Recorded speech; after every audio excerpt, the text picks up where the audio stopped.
They built an empire and then spent their lives trying to destroy each other. This isn't just a story about shoes. It's about war. It's about betrayal. And it's about two brothers who turned their family into a battlefield and dragged an entire town with them. Let's dive into the wild, turbulent saga of how the Dassler brothers went from humble beginnings to legendary feuding billionaires, and how their rivalry became one of the most intense corporate wars the world has ever seen. Welcome to Herzogenaurach, a small town nestled in the heart of Germany. Quiet streets, sleepy corners, and the birthplace of two of the biggest sports brands in the world. But before Adidas and Puma became household names, there were just two boys, Rudi and Adi Dassler. The brothers weren't born with a silver spoon in their mouths. They came from humble beginnings. Their father worked in a shoe factory, while their mother ran a laundry business. And the boys? They spent their days delivering laundry around town, earning the nickname, the Laundry Boys. Life was hard, but it was all they knew. Then, World War I hit. The brothers went off to fight for their country. But when they returned, they found everything had changed. Their mother's business was gone, and the family had nothing left. But Adi had a wild, almost impossible idea. He loved athletics. He dreamed of creating something that could change the world.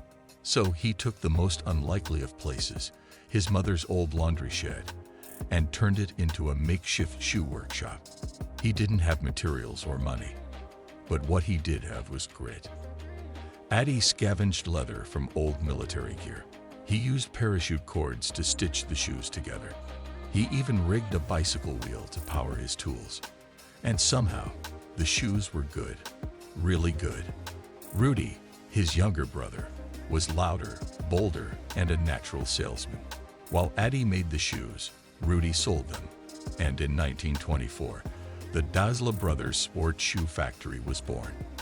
But behind the teamwork, something darker was brewing, something that would destroy everything they had built.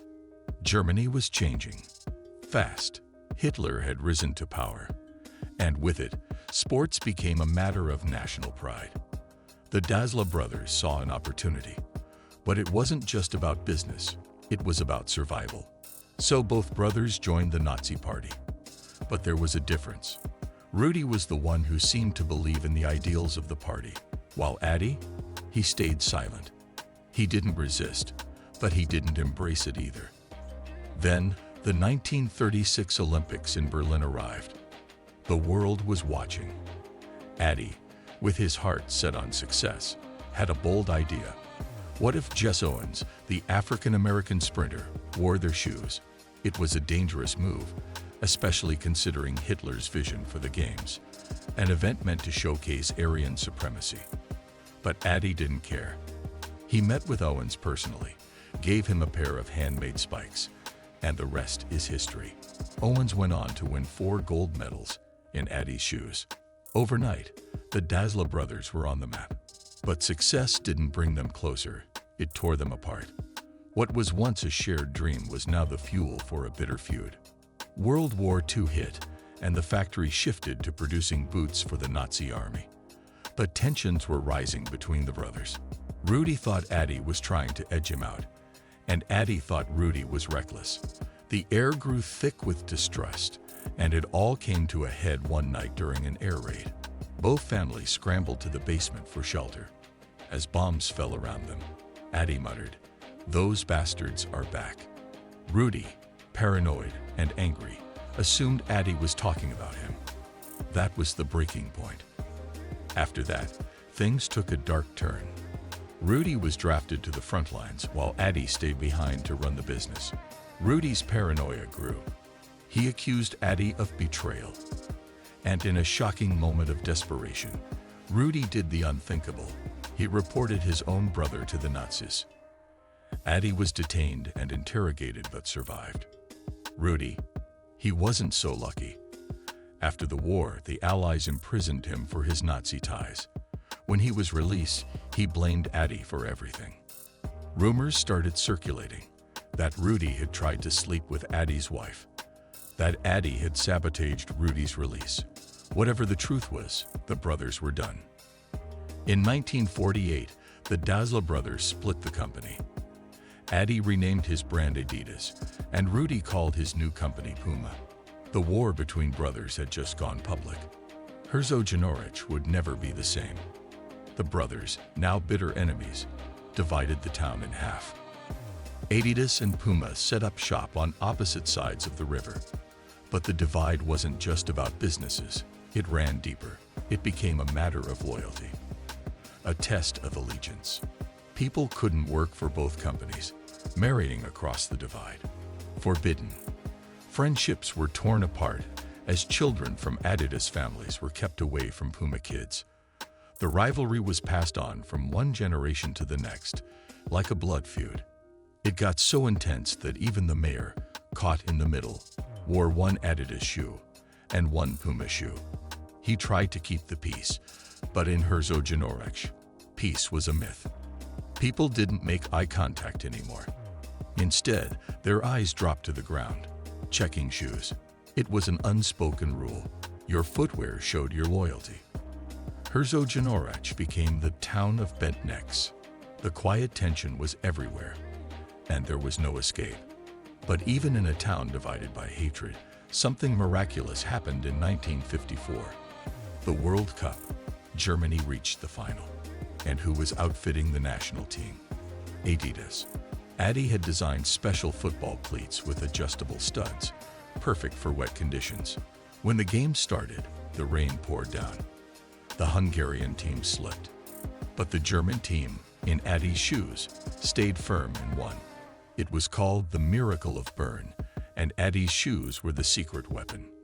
Rudy watched from the sidelines, furious and enraged. The win stung, but he wasn't done. This battle, it was far from over. In the 1970s, the world's most coveted endorsement was that of Pelé, the Brazilian football legend. Both Adidas and Puma wanted him. So, for the first time in decades, the two brands made a rare agreement. Nobody touches Pelé. It was a temporary truce. But before the 1970 World Cup kicked off, Pelé made his decision, and it would ignite the war once again. Right before the game, Pelé did the unthinkable. He knelt down and tied his Puma cleats. The cameras zoomed in, capturing the moment. Pelé's loyalty to Puma was clear, and in that split second, the world witnessed the betrayal. Rudy, the mastermind behind Puma, smiled. He had won. For Adi and Rudy, that moment was the final blow. The brothers, who once shared everything, were now more divided than ever. Their bitter feud reached its peak, and after that moment, they never spoke again. Years passed. Both brothers died, but their empires lived on. Adidas signed legends like David Beckham and Kobe Bryant, while Puma found success in fashion, teaming up with Rihanna and Usain Bolt. The two companies continued to thrive, but the rivalry remained. In 2009, Adidas and Puma employees came together for a friendly football match, the first in 60 years.